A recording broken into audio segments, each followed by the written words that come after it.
You sometimes hear the joke about seeing a McDonald's around every corner. Just about how many fast food places do you think there are in the U.S. alone? In America, over 200,000 fast food restaurants are operating here in the U.S. alone, some including Subway, McDonald's, Kentucky Fried Chicken, Burger King, Starbucks, Dunkin' Donuts, Wendy's, among others, not just found here, but can be found in over 100 countries. Every day, 1 in 4 Americans eat at fast food restaurants, and with that, we spend over $200 billion a year on these meals.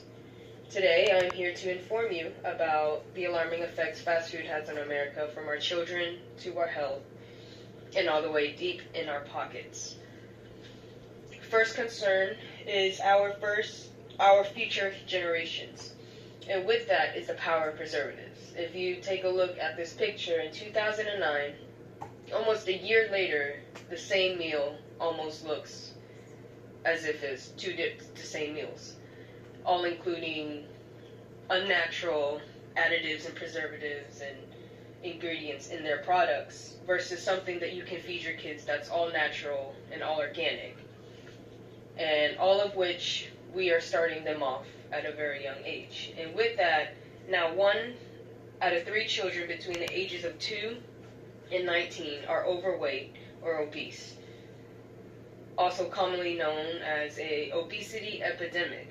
Keep in mind exactly what this means. This means this population of children, if not taught a healthy lifestyle, will be at risk for high blood pressure, high cholesterol, which can lead to heart disease, type 2 diabetes, which if not treated can lead to blindness, heart disease, nerve disease, and kidney disease, and not all the time, but cancer and even death. It doesn't help that marketing strategies for these happy meals, it's a foul way to use children's toys as marketing strategy to bring in families.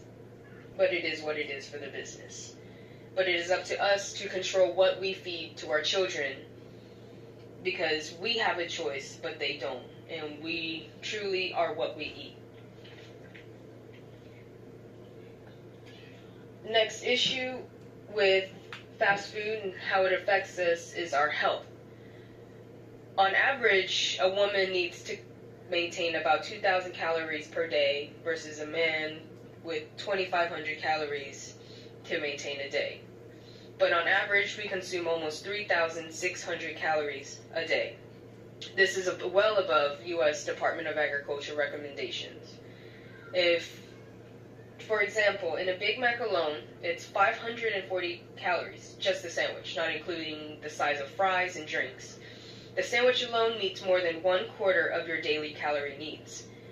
And throughout the years, if you also take a look at these fast food examples, 20 years ago it shows the calories versus today, the proportion distortion, and how much more of our proportions we are getting for our fast food meals. And with that, it also correlates. For example, washing a car for 1 hour and 15 minutes burns approximately 220 calories. It may take 5 minutes to eat a cookie, but 1 hour and 15 minutes to burn that. Also affecting also fast food is affecting our wallets. Not only because we are putting so much unnatural and processed and highly fat foods in our system, over time, this habit raises the risk for obesity, high blood pressure, elevated cholesterol, type 2 diabetes, and other, get this, preventable health problems. We are what we eat. And for that, is fast food really cheap overall? Another problem is that once we consider overall of how much fast food we eat annually, in 2015, U.S. spent alone $3 trillion, or $9,500 per person, as a total cost for health care in the U.S. from the sufferer due to diet, eating fast food, or just the standard American diet. And all that is to treat the chronic diseases and the health issues that are built over time from consuming unhealthy processed foods.